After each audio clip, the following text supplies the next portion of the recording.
As crianças até 8 anos podem receber.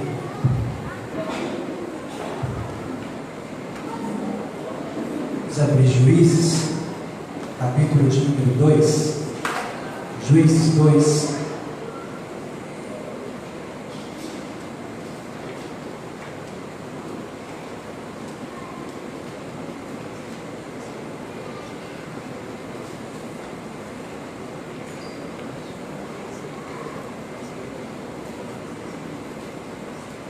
Juízes, capítulo 2, verso 1, todos se encontraram? Bem, diz assim o texto da palavra do Senhor. O anjo do Senhor subiu de Gilgal a Boquim e disse: Tirei vocês do Egito e os trouxe para a terra que prometi com o juramento que daria aos seus antepassados. Eu disse: jamais quebrarei a minha aliança com vocês. Vocês não farão acordo com o povo dessa terra, mas demolirão os altares deles, porque vocês não me obedeceram. Portanto, agora lhes digo que não os expulsareis da presença de vocês. Eles serão seus adversários, e os deuses deles serão armadilha para vocês. Quando o anjo do Senhor acabou de falar, a todos os israelitas, o povo chorou em alta voz. E o lugar chamaram Boquim. Ali ofereceram sacrifícios ao Senhor. Depois que Josué despediu os israelitas, eles saíram para ocupar a terra, cada um a sua herança. O povo prestou culto ao Senhor durante toda a vida de Josué e dos líderes que continuaram vivos depois que Josué e que tinham visto todos os milagres feitos que o Senhor realizara em favor de Israel. Josué, filho de Nun, servo do Senhor, morreu com a idade de 110 anos. Foi sepultado na terra da sua herança, em Tinat-Heres, nos montes de Efraim, ao norte do monte Gades. Verso 10. Depois que toda aquela geração foi reunida aos seus antepassados, surgiu uma nova geração que não conhecia o Senhor e o que ele havia feito por Israel. Então os israelitas fizeram do Senhor reprova e prestaram culto aos Báals, abandonaram o Senhor, o Deus dos seus antepassados, que os haviam tirado do Egito, e seguiram e adoraram vários deuses dos povos ao redor, provocando a ira do Senhor. Abandonaram o Senhor e prestaram culto a Baal e aos postes sagrados. A ira do Senhor se acendeu contra Israel, e ele os entregou nas mãos dos invasores que os saquearam. E ele os entregou nas mãos dos seus inimigos ao redor, aos quais já não conseguiram resistir. Sempre que os israelitas saíram para a batalha, a mão do Senhor era contra eles para derrotá-los, conforme havia advertido, e juraram, com grande angústia os dominavam. Mais uma vez vamos orar, feche seus olhos. Senhor, nós estamos diante do Senhor, Pai, da Tua Palavra, para Te louvar, Te agradecer, porque o Senhor é bom, e Tua misericórdia dura para sempre. Pai, nós estamos, Pai, no mês da família, e nós, Pai, cantamos, nós profetizamos nessa noite, que eu e minha casa serviremos. Nossas casas aqui, muitas delas, a maioria já servem ao Senhor, mas muitas não. Então nós pedimos e oramos, Pai, que nossas casas, nossas famílias sirvam ao Senhor, ó Pai. Nós queremos nessa noite pedir, Pai, que o Senhor venha fazer conserto. O Senhor venha, Pai, em nome de Jesus, trabalhar no coração, na alma, no entendimento. Pai, converter o coração dos pais aos filhos e dos filhos aos pais, para que o Senhor não venha e fira a terra com maldição. Pai, eu te peço, Deus, que tu abra a tua boca, Senhor. Assim como orou ao teu servo apóstolo Paulo, seja-me dada a palavra para fazer notório o ministério do Evangelho. Ministre aos nossos corações, ministre às nossas famílias nessa noite, em nome de Jesus. Amém. Pode sentar.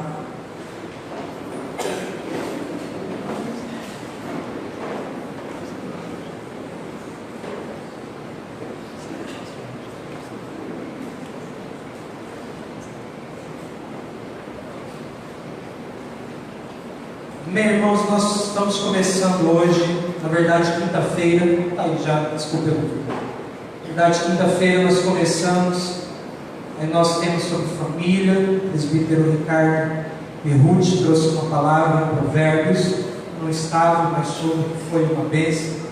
E hoje nós vamos continuar, como eu disse a princípio, todos os domingos e quintas do mês de maio, nós vamos falar desse tema tão importante.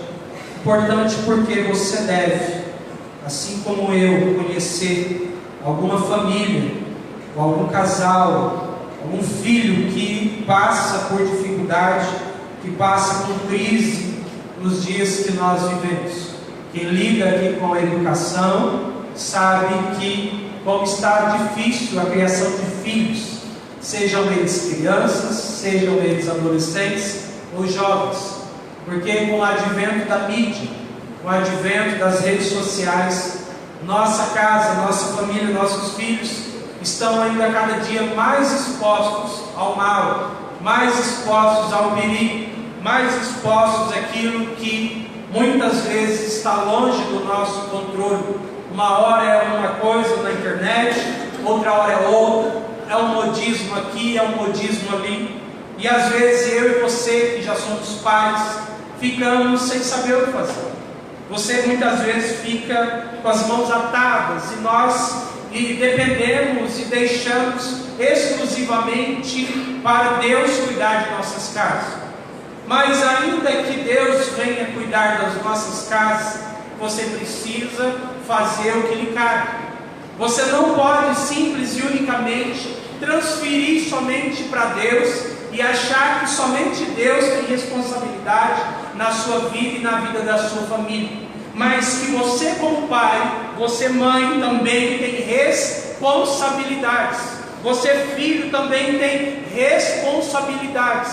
E aí muitas vezes nós estamos transferindo.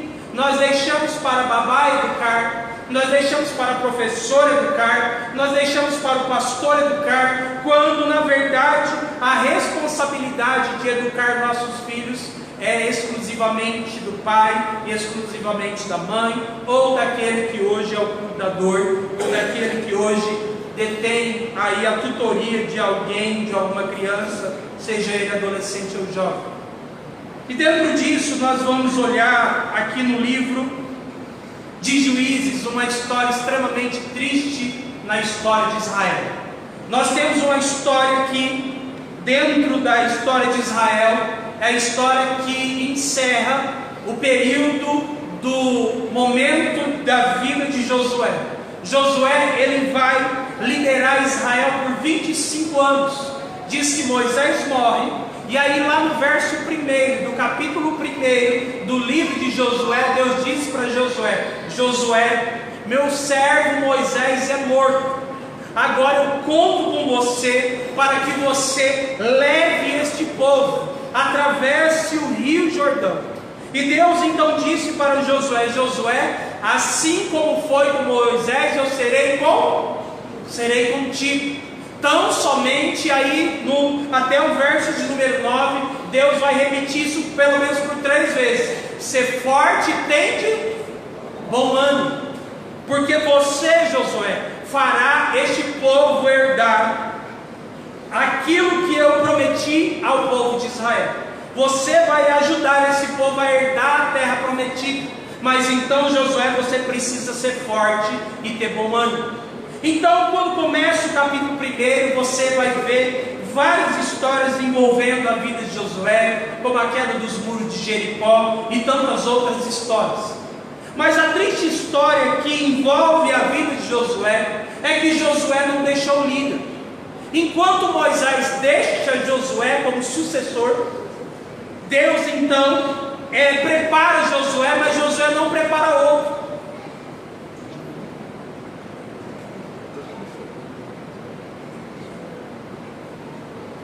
Josué não prepara nenhum sucessor.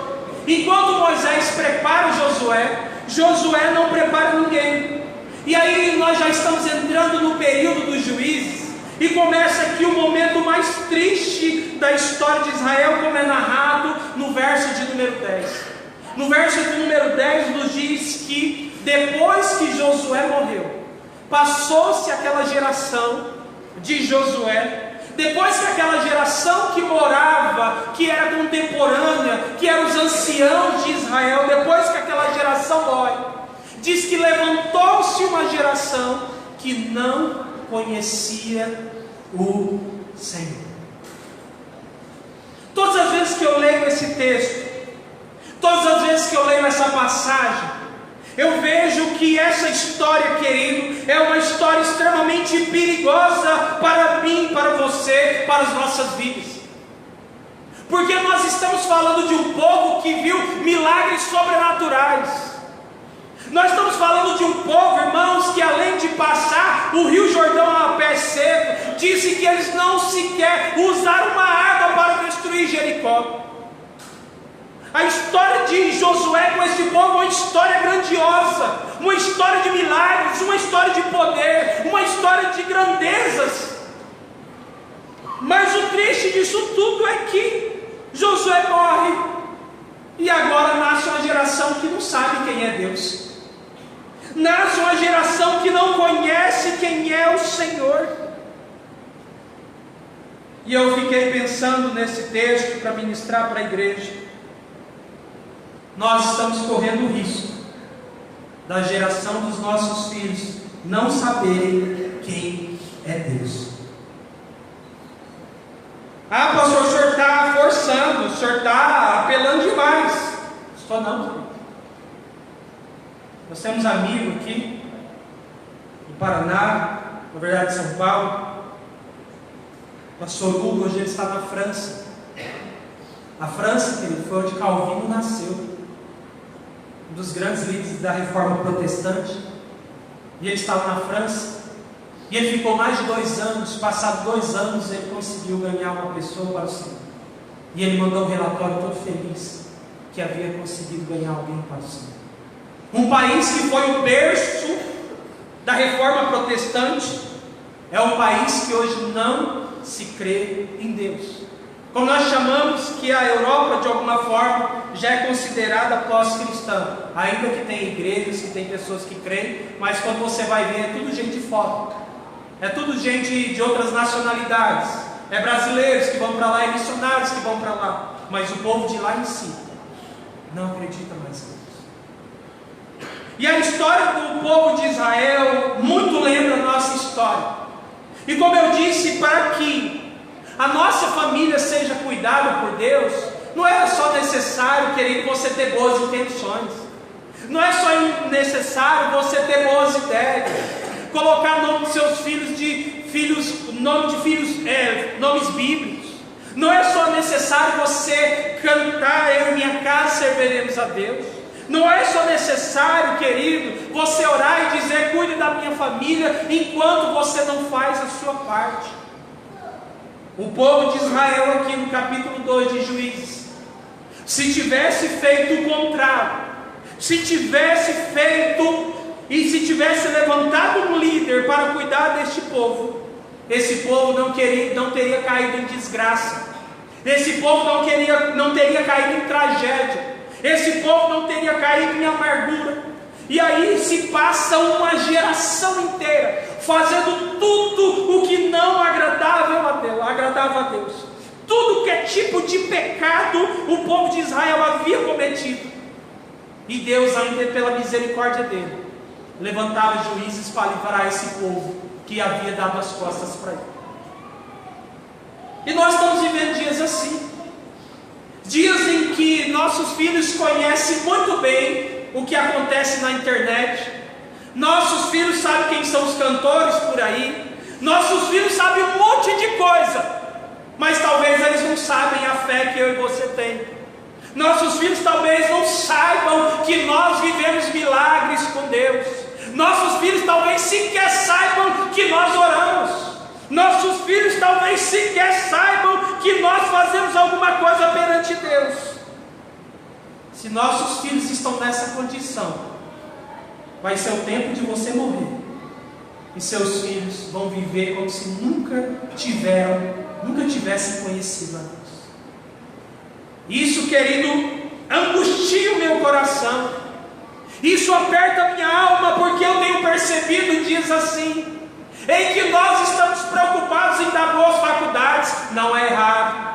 Estamos preocupados em dar um bom plano de saúde, não é errado. Estamos preocupados em dar um bom lazer, não é errado, mas nós não estamos preocupados em transmitir os valores que irão para a eternidade. A gente se preocupa tanto com as férias dos nossos filhos, não é? A gente quer fazer uma programação dos nossos filhos lá em casa, é assim agora. Rebeca entrou de férias numa sexta-feira à tarde. Aí ela chegou lá em casa e falou: pai, e aí, nós vamos viajar para onde? Aí eu falei: para nenhum lugar. Ué, pai, mas nós estamos de férias.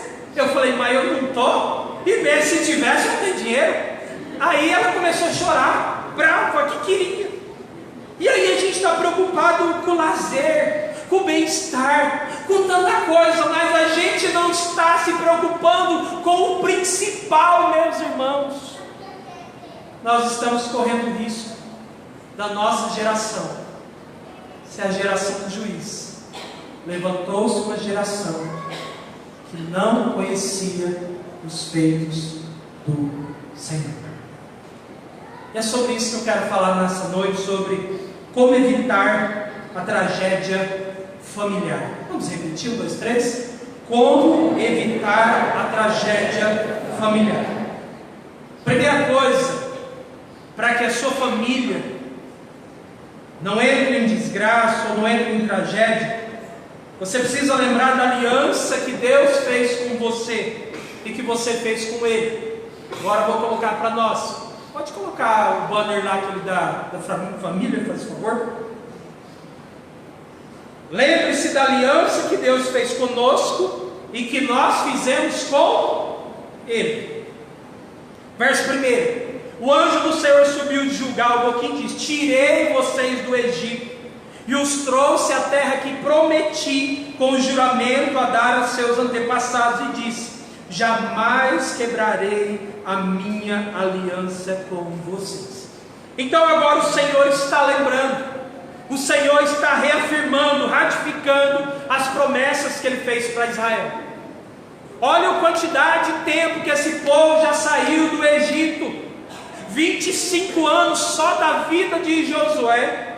E Deus faz a questão de lembrar: lembra da onde eu tirei vocês. Lembra-se quem vocês eram.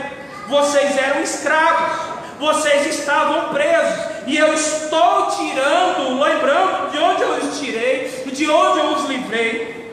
Eu estou lembrando a vocês que eu cumpri conforme havia prometido, que os daria uma terra que manava leite e mel. Agora que Deus está dizendo ainda, que ainda assim, eu jamais quebrarei a aliança que um dia eu disse que faria com vocês. Na versão NA vai dizer: nunca invalidarei a minha aliança com vocês. O Senhor está relembrando ao povo a sua promessa. O Senhor está relembrando a este povo a sua fidelidade. O Senhor está relembrando a este povo aquilo que Deus fez por eles. Agora a pergunta que Deus está fazendo para o povo de Israel, e a pergunta que nós precisamos fazer para nós mesmos nessa noite é o seguinte: Deus manteve a aliança dele até aqui, e nós continuamos com a aliança? Ou nós quebramos a aliança que nós fizemos com Deus? Agora a gente começa a falar sobre família. Quando você decidiu se casar, querido, quais foram as promessas que você fez? O que é que você prometeu em relação à sua família? O dia que você decidiu ter filhos, o dia que você decidiu constituir uma família, o dia que você veio aqui apresentar teu filho, tua filha, quais foram as alianças que vocês e eu e nós fizemos com Deus? O que Deus está dizendo é o seguinte: eu quero que vocês lembrem que eu continuo fiel do mesmo jeito, e da minha parte essa aliança nunca vai ser quebrada. E nós? Através deste texto, Deus vem nos relembrar que Ele continua com a aliança dele. Mas a pergunta é: e a que nós fizemos com Ele? Porque nós muitas vezes quebramos as nossas alianças com Deus. porque nós rompemos. Se nós nos lembrássemos, querido, das promessas que nós fizemos, que temos sempre feito a Deus, talvez nós viveríamos mais conscientes. Porque todo mundo aqui que pediu um filho, disse para Deus que cuidaria esse filho como fosse um filho de Deus. E a pergunta é: tem sido assim? A Bíblia diz, querido, que filhos, do Salmo 128, é a herança do Senhor. Deus vai pedir conta dos nossos filhos. São herança que nós vamos precisar apresentar para eles. Para evitarmos, querido, uma tragédia familiar, é necessário lembrarmos da aliança que Deus fez conosco e a aliança que nós fizemos com Ele. Hoje à noite, querido, você relembrar, você que tem um ano de casado, 2, 5, 10, 20, 30, 40, relembrar o que é que você jurou no altar de Deus. A gente esquece disso. Você precisa relembrar o que é que você decidiu para a sua família. Você precisa relembrar o que é que você decidiu para Deus. Porque se isso não estiver claro na sua mente, tenha certeza que a tragédia familiar pode alcançar nossas vidas. Então, a primeira coisa para que a gente possa evitar a tragédia familiar é lembrar da aliança que Deus fez conosco e a que fizemos com Ele. O povo de Israel havia se esquecido disso. Segundo, não ande de acordo com os valores deste mundo. Não ande de acordo com os valores deste mundo. Verso de número 2 diz assim: e vocês não farão acordo com o povo desta terra, mas demolirão seus altares, porque vocês não me obedeceram. Na NAA diz assim: quanto a vocês, não façam nenhuma aliança com os moradores desta terra. O que é que Deus está dizendo? Este povo está em Canaã.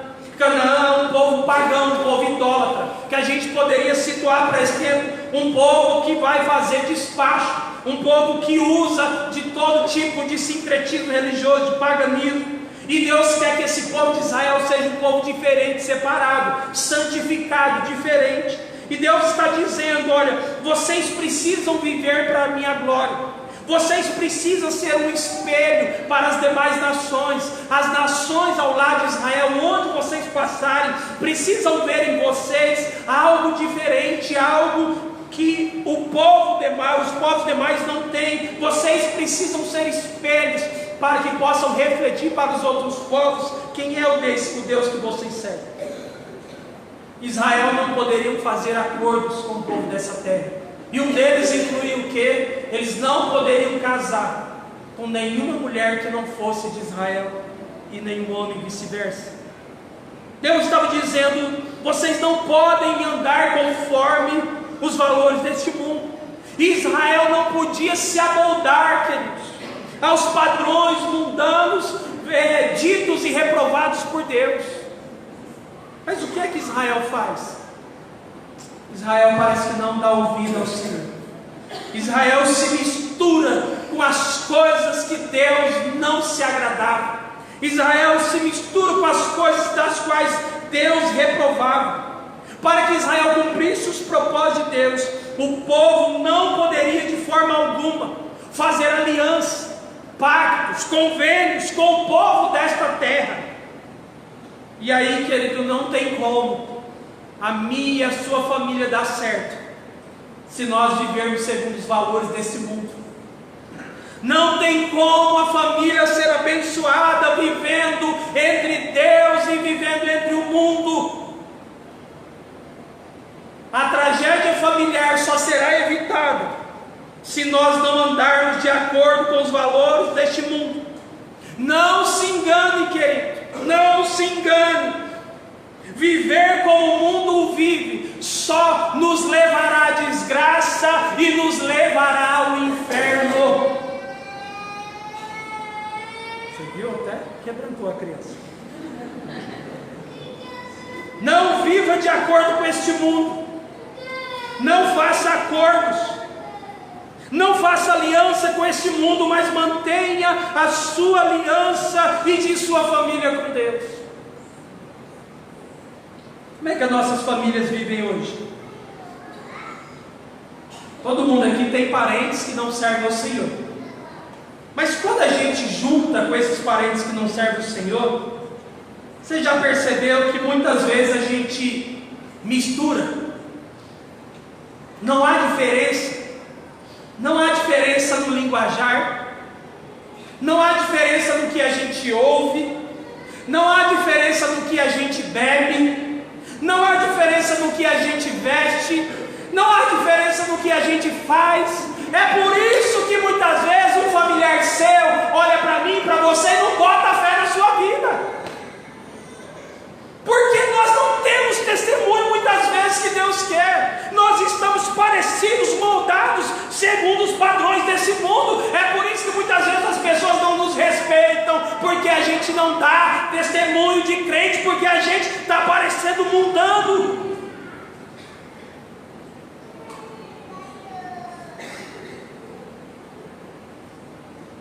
Irmãos, eu já vi, não vou falar que me contaram, não, já vi.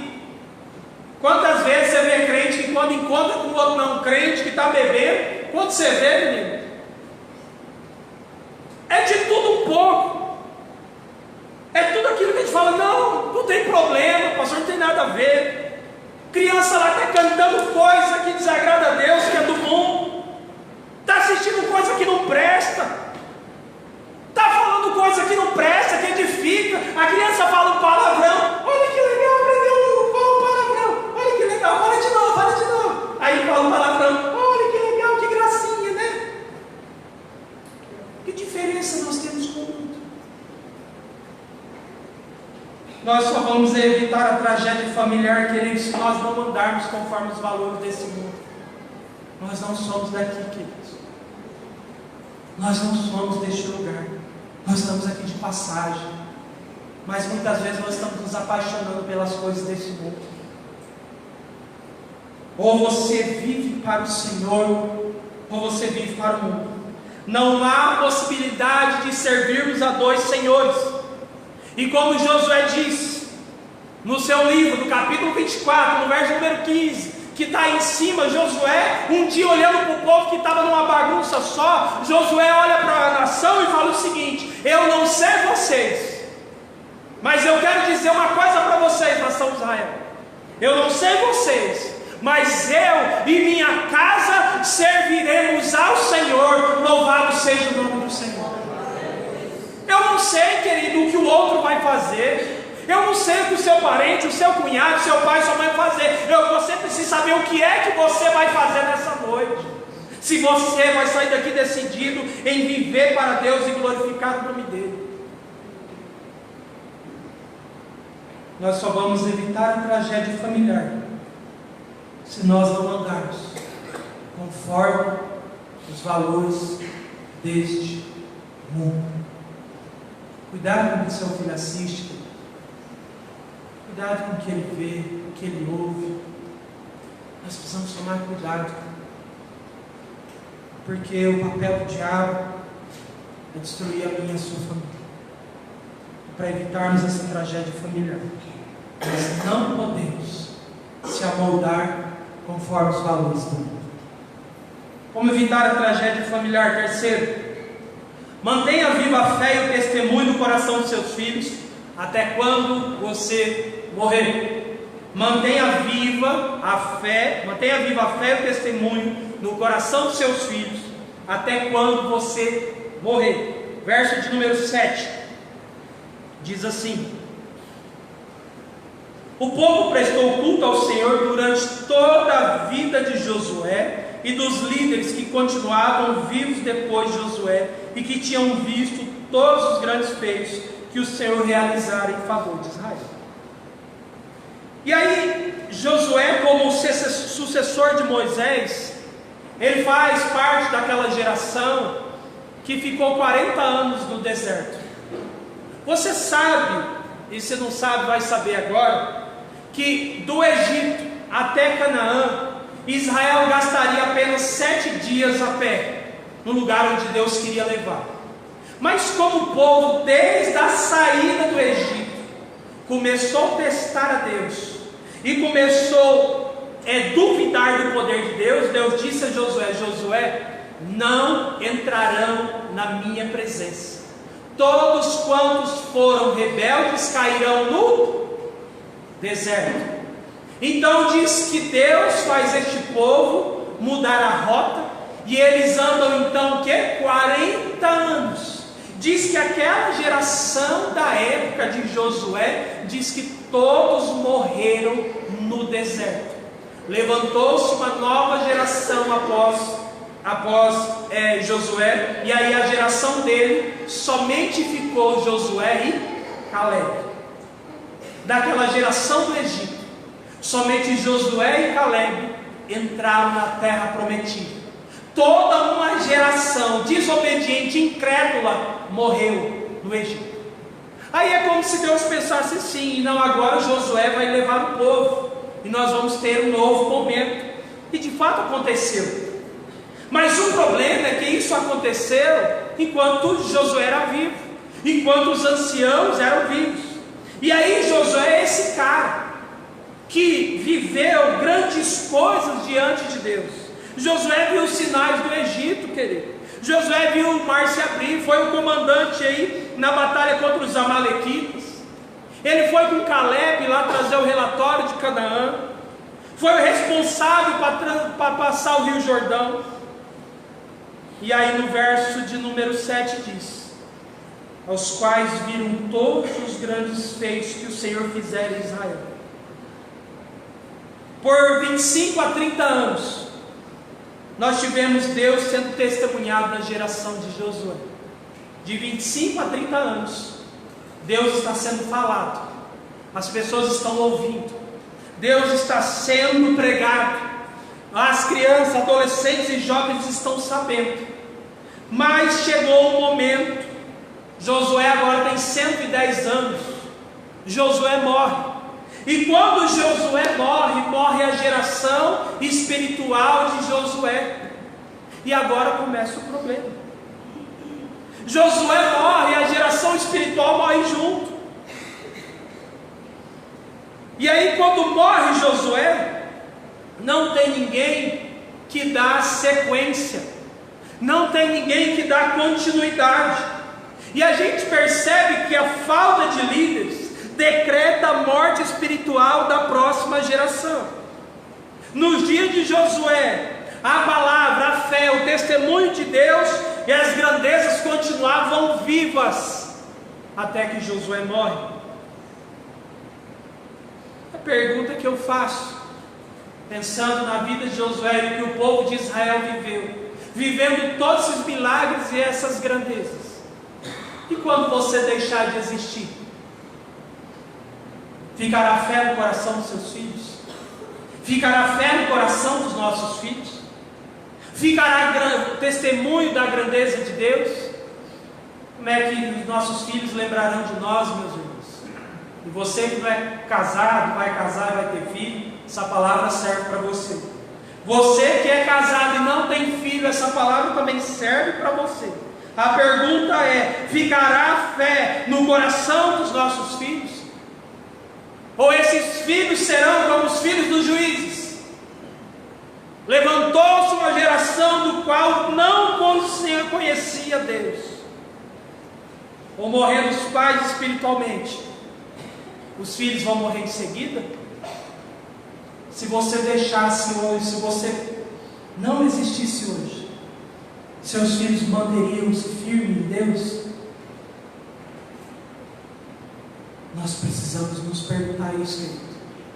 Porque se essa geração fracassar, querido, escute bem, e que isso fique guardado no meu e no seu coração, porque Deus vai nos cobrar disso. Se essa geração fracassar, os culpados é eu e é você, os culpados somos nós, porque a responsabilidade é minha e é sua. Quem tem que falar de Deus para os nossos filhos é você, pai, é você, mãe, e você não transfira a sua responsabilidade para ninguém.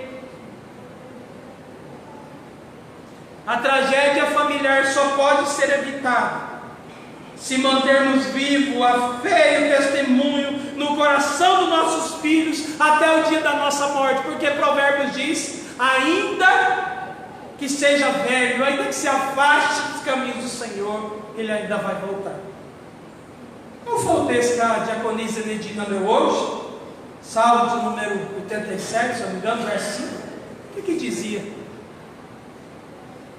Parece que ela sabia o que eu ia falar hoje. De uma geração que precisa permanecer em Deus. Infelizmente, meu pai não foi crente. Minha mãe foi.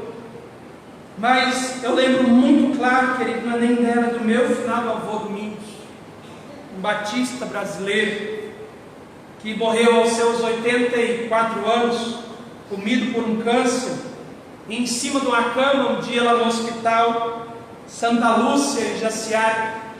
Minha tia me ligou e falou: venha visitar seu avô, porque os médicos dizem que ele não tem muito tempo de vida. Chegando lá, meu avô já não enxergava mais, a voz já estava bem embargada. Meu tio, presbítero Manuel, que já pregou aqui, quando eu fui entrando no quarto, isso eu tinha, irmão, se eu não me engano, 12 anos, se eu não me engano, 12 ou talvez menos.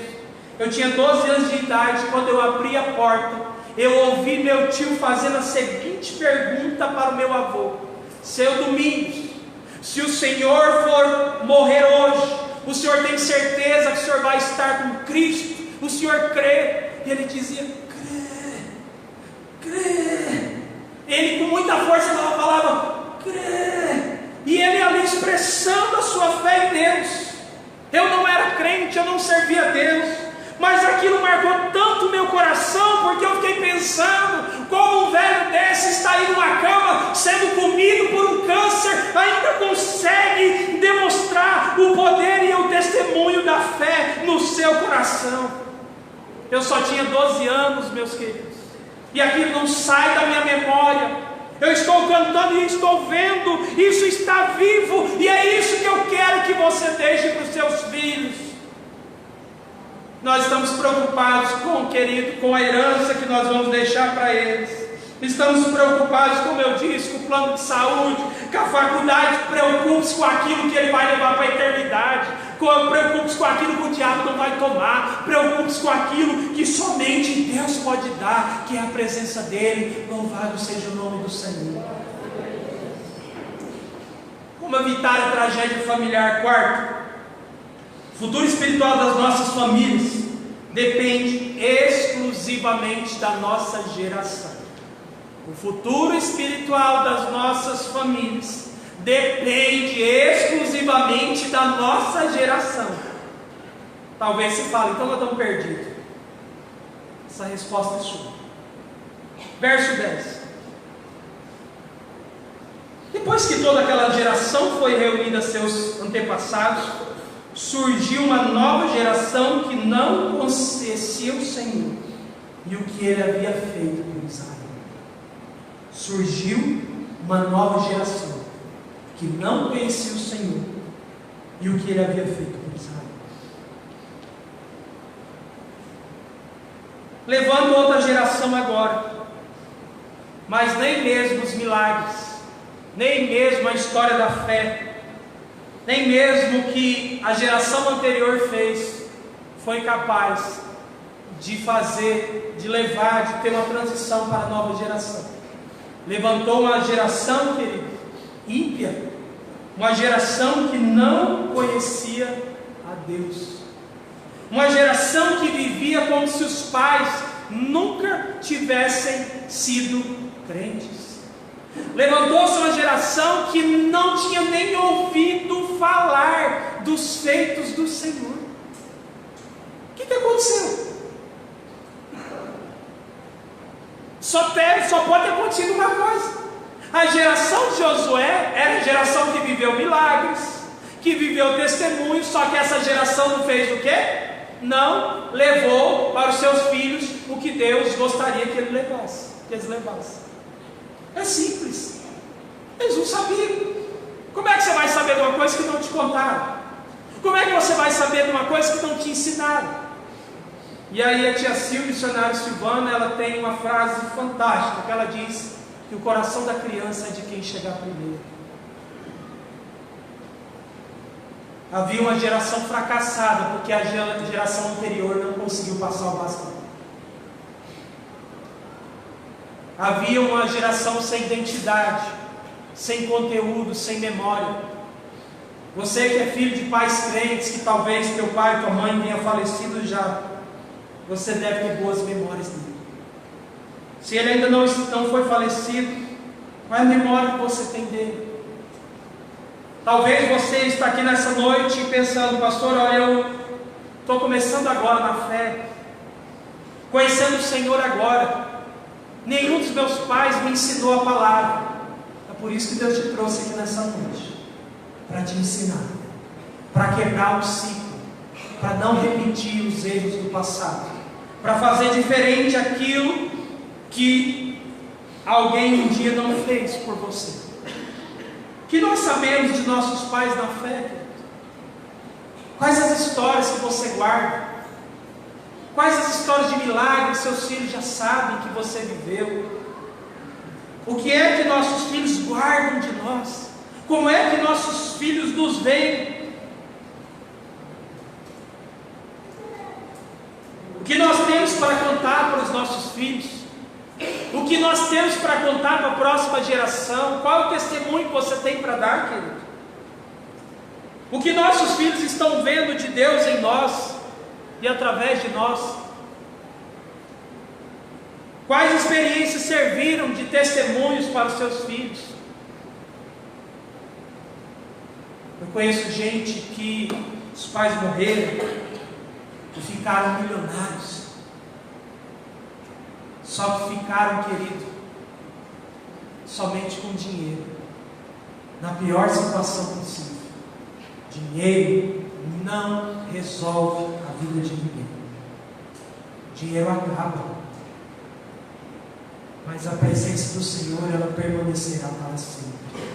Louvado seja o nome do Senhor. O futuro espiritual das nossas famílias depende exclusivamente da nossa geração. E aí a pergunta que eu sempre faço: a quem enviaremos então? Quem há de ir por nós? Quem serão os pastores dos nossos filhos? Quem serão os pastores dos teus filhos? Cada ano que passa, querido, os seminários de modo geral, no Brasil inteiro, não é só da Presbiteriana Renovada, não. Menos candidatos querendo ministério pastoral, missionário, etc. A longo prazo, como já tem falta, vai faltar. Na época que os nossos filhos já forem casados, pelo menos da minha geração das minhas filhas, eu pergunto: quem vão ser pastores dela?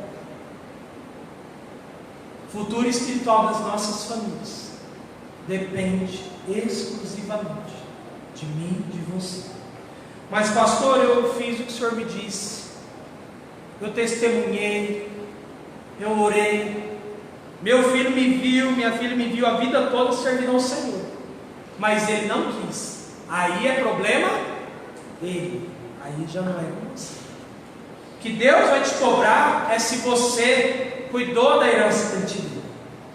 Agora, se você não cuidou da herança que Ele te deu e passou para outros, terceirizou sua herança para a escola, para a babá, para não sei quem, aí Ele vai cobrar de você, Ele vai cobrar de mim.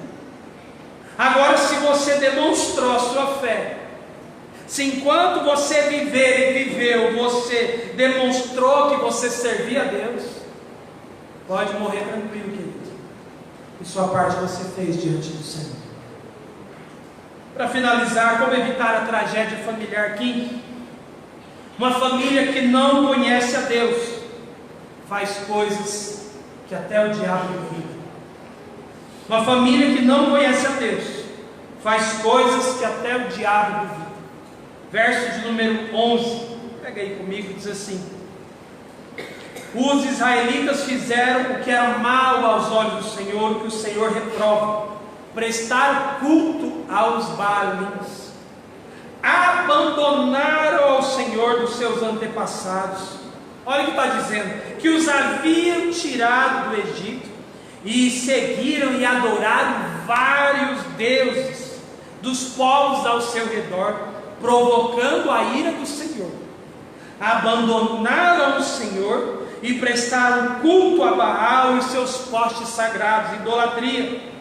A ira do Senhor se acendeu contra Israel e ele os entregou nas mãos dos invasores que os saquearam. Ele os entregou nas mãos dos seus inimigos ao redor, aos quais já não conseguiam resistir.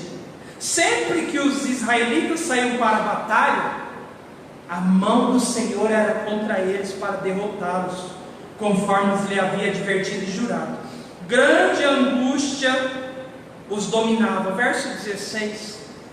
Então o Senhor levantou juízes, que os libertaram das mãos daqueles que os atacavam. Verso 17.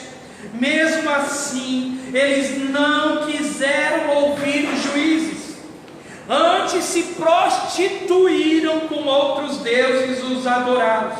Ao contrário dos seus antepassados, logo se desviaram dos caminhos pelos quais os seus antepassados tinham andado, o caminho da obediência aos mandamentos do Senhor. Vamos continuar lendo. Sempre que o Senhor levantava um juiz, ele estava com o juiz e o salvava das mãos dos seus inimigos, enquanto o juiz vivia, pois o Senhor tinha misericórdia por causa dos gemidos deles diante daqueles que o oprimiam e afligiam. Verso 19. Mas quando o juiz morria, o povo voltava a caminhos ainda piores que os caminhos dos seus antepassados. Queridos, se a gente estivesse falando de um povo aqui que não tivesse um antepassado crente, você fala, não, meu pai e minha mãe nunca me ensinou, meu pai não era crente, minha mãe, minha avó, talvez ele te daria uma desculpa. Mas nós estamos falando, querido, da geração de Josué. Nós estamos falando de um povo que viveu grandes coisas perante o Senhor. E agora esta geração não conhece a Deus, vive sem Deus, e ela está com procedimentos mundanos. E aí diz que fizeram o que o Senhor reprova da NVI. Na corrigida diz, fizeram o que era mal aos olhos do Senhor. Abandonaram Deus dos seus antepassados, Deus dos seus pais. Seguiram e adoraram vários deuses, provocando a ira do Senhor. Aí o que é que o Senhor fazia? Ok, então cada um por si e Deus para ninguém, porque Deus disse que entregava eles a sua própria sorte. E Deus era tão misericordioso que quando o povo estava em um grande aperto, Deus levantava o juiz. Mas era o tempo do juiz morrer. O que esse povo fazia? Pior do que quando eram seus pais. Se você que está ouvindo essa mensagem hoje, talvez se sentiu incomodado, talvez deve ter se cobrado, se questionado, assim como eu. Se você deve ter passado aí um mal-estar em tudo aquilo que eu te falei, você imagina como que Deus olha para isso? Você imagina como que Deus olhou para essa geração? Uma geração de milagres, gente, de poder de Deus, de maravilhas. Agora, levantar-se uma geração que não conhece e que fez pior do que seus pais fizeram, tem alguma coisa errada. Se isso aconteceu com o povo de Israel, querido, pode acontecer comigo e com você. Se isso aconteceu com a família de Josué, com a geração de Josué, pode acontecer com a minha, a sua geração. Se a nossa geração, querido, já é má e adulta, imagine a próxima. Se a nossa geração, se você se escandaliza, se você acha que o nosso mundo são difíceis, que os dias são maus, imagina a geração aí dessa criançada que está vindo agora aqui.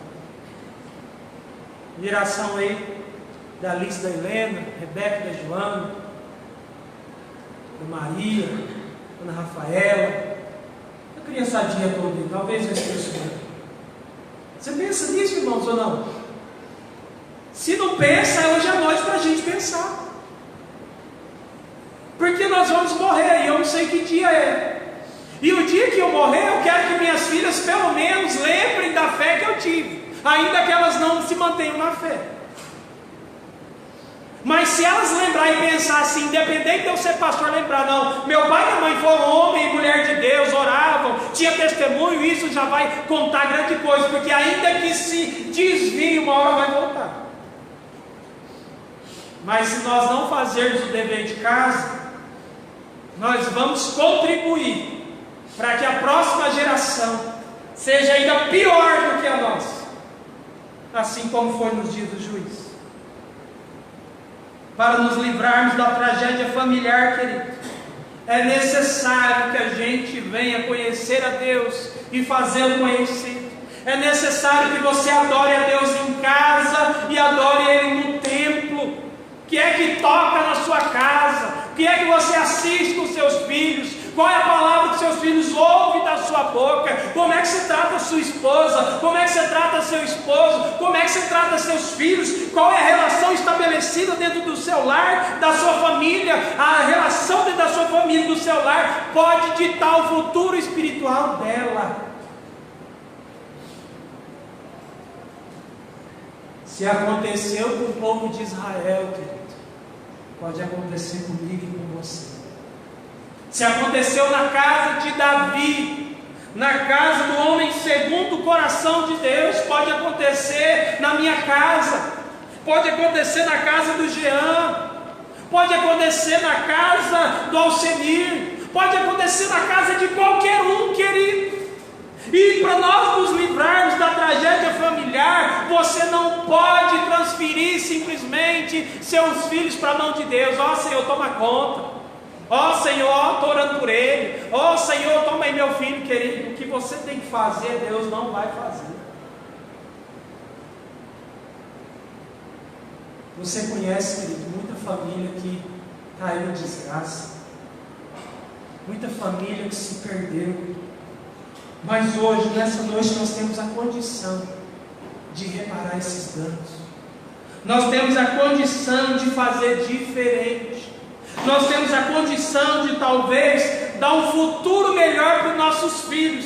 Mas o futuro melhor para os nossos filhos, dos quais Deus está preocupado, é um futuro espiritual.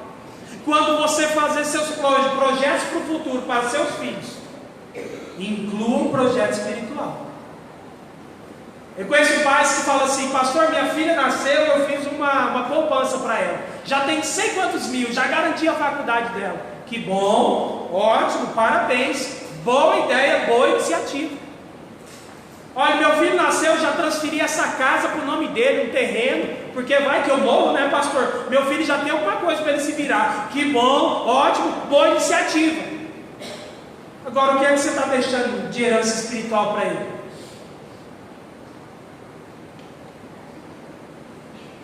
O que é que você está preparando de herança espiritual para os seus filhos? Nessa noite nós precisamos quebrar esse ciclo, querido. E nós precisamos trazer isso para a vida dos nossos filhos, sejam eles pequenos ou grandes. Talvez você não teve isso. Talvez você não teve alguém que te orientasse, que vivesse como deveria viver. Mas Deus te chamou. Deus te salvou, Deus te trouxe aqui nessa noite para dizer para você que Ele conta contigo, para que a nova geração não sofra e não seja como a geração que nós talvez estamos vivendo hoje. Evitar a tragédia familiar. Primeiro, lembre-se da aliança que Deus fez conosco e a que fizemos com Ele. Qual a aliança que você fez com Deus? Você que é casado, que já tem filhos, que não tem, que quer ter, que quer casar. Você que é solteiro, que também solteiro faz aliança com Deus.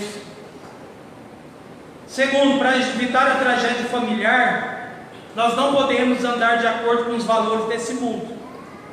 Ou você serve a Deus, querido, ou não serve, não tem dois meios. Água e óleo não se misturam, são coisas diferentes. Não tem como. Como evitar a tragédia familiar? Mantenha viva a fé e o testemunho no coração dos seus filhos, até quando você morrer. Porque o dia que você morrer, os seus filhos venham lembrar com orgulho de você e dizer: meu pai não me deixou nada, meu pai era pobre, meu pai não tinha condições, mas o que ele me deixou do melhor eu vou levar para os meus filhos, que foi o testemunho, que foi a fé, que foi as grandezas das coisas de Deus. Assim como meu pai era, eu quero que meus filhos sejam. Como evitar a tragédia familiar?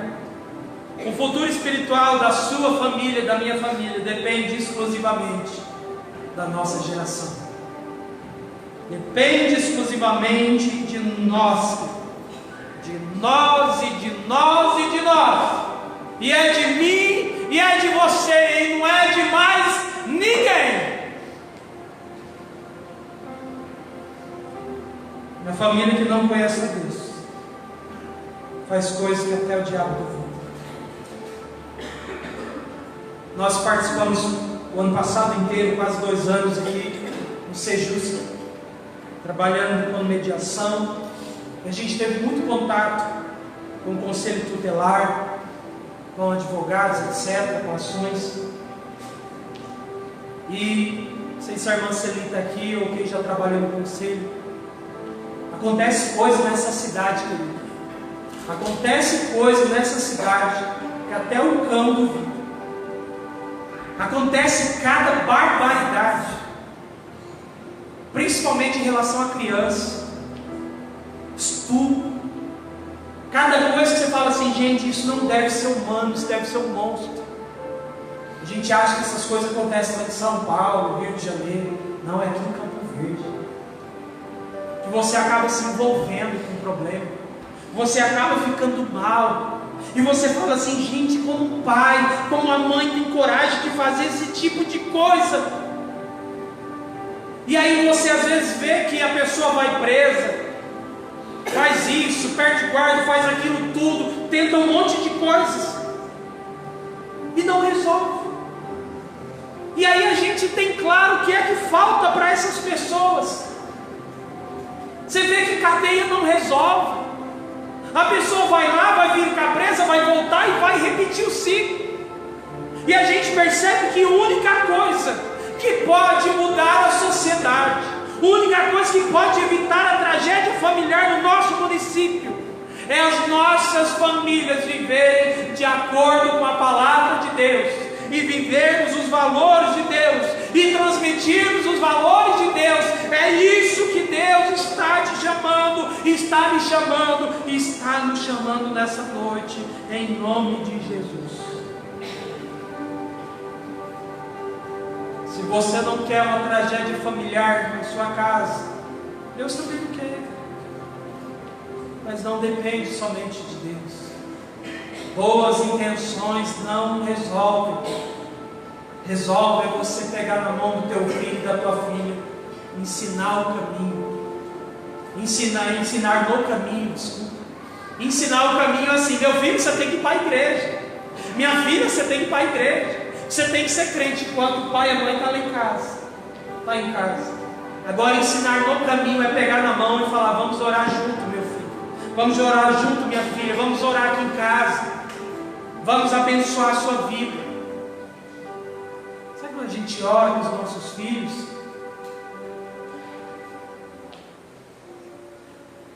Deus quer nessa noite nos ajudar a evitar a tragédia familiar. Se coloque de pé.